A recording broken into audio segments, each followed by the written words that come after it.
कांग्रेस नेता राहुल गांधी इस समय अमेरिका के दौरे पर हैं और उन्होंने बोस्टन यूनिवर्सिटी में एक संबोधन के दौरान भारत के चुनाव आयोग पर गंभीर सवाल उठाए हैं।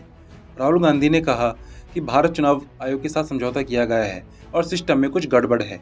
उन्होंने महाराष्ट्र चुनाव को उदाहरण देते हुए आरोप लगाया कि महज 2 घंटे में 65 लाख वोटर्स का नाम वोटर लिस्ट में जोड़ा गया, जो कि असंभव है। इस बयान के बाद बीजेपी ने राहुल गांधी पर हमला बोलते हुए उनकी आलोचना शुरू कर दी है। राहुल गांधी ने अपनी बात को स्पष्ट करते हुए कहा कि महाराष्ट्र चुनाव में जब चुनाव आयोग ने आंकड़े दिए तो वहां 2 घंटे में 65 लाख नए मतदाताओं का नाम लिस्ट में शामिल हुआ, जो असंभव है। उन्होंने आरोप लगाया कि चुनाव आयोग के साथ समझौता किया गया है और सिस्टम में कुछ गड़बड़ है। उनका कहना था कि महाराष्ट्र में कुल मतदान करने वालों की संख्या से ज़्यादा लोग वोटर लिस्ट में शामिल हुए और यह एक तथ्य है। राहुल गांधी ने चुनाव आयोग पर सीधा आरोप लगाते हुए यह सवाल उठाया कि यह संभव कैसे हुआ। राहुल गांधी के इस बयान के बाद बीजेपी ने त्वरित प्रतिक्रिया दी है। बीजेपी नेता शहजाद पूनावाला ने राहुल गांधी पर हमला करते हुए कहा कि वह विदेश जाकर संवैधानिक संस्थाओं का अपमान करते हैं।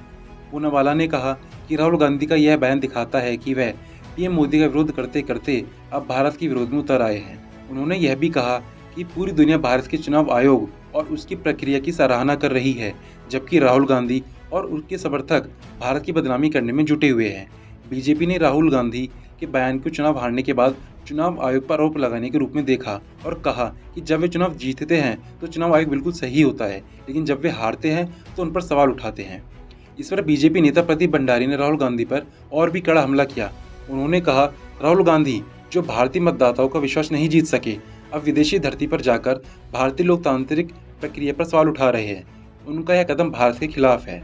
भंडारी ने यह भी कहा कि राहुल गांधी विदेशी धरती पर हमेशा भारत की छवि को नुकसान पहुंचाने की कोशिश करते हैं। चुनाव आयोग के सूत्रों ने राहुल गांधी के आरोपों को पूरी तरह निराधार करार किया है। आयोग ने कहा कि राजनीतिक दलों की ओर से लगाए गए आरोपों में कोई सच्चाई नहीं है और चुनावी प्रक्रिया पूरी तरह पारदर्शी है। राहुल गांधी के चुनाव आयोग पर उठाए गए सवाल और बीजेपी का प्रतिरोध भारतीय राजनीति में एक नई बहस को जन्म दे रहा है। जहां कांग्रेस राहुल गांधी के बयान को सही ठहरा रही है, वहीं बीजेपी इस देश की संस्थाओं का अपमान मान रही है। अब यह देखना होगा कि यह विवाद आगे किस दिशा में बढ़ता है।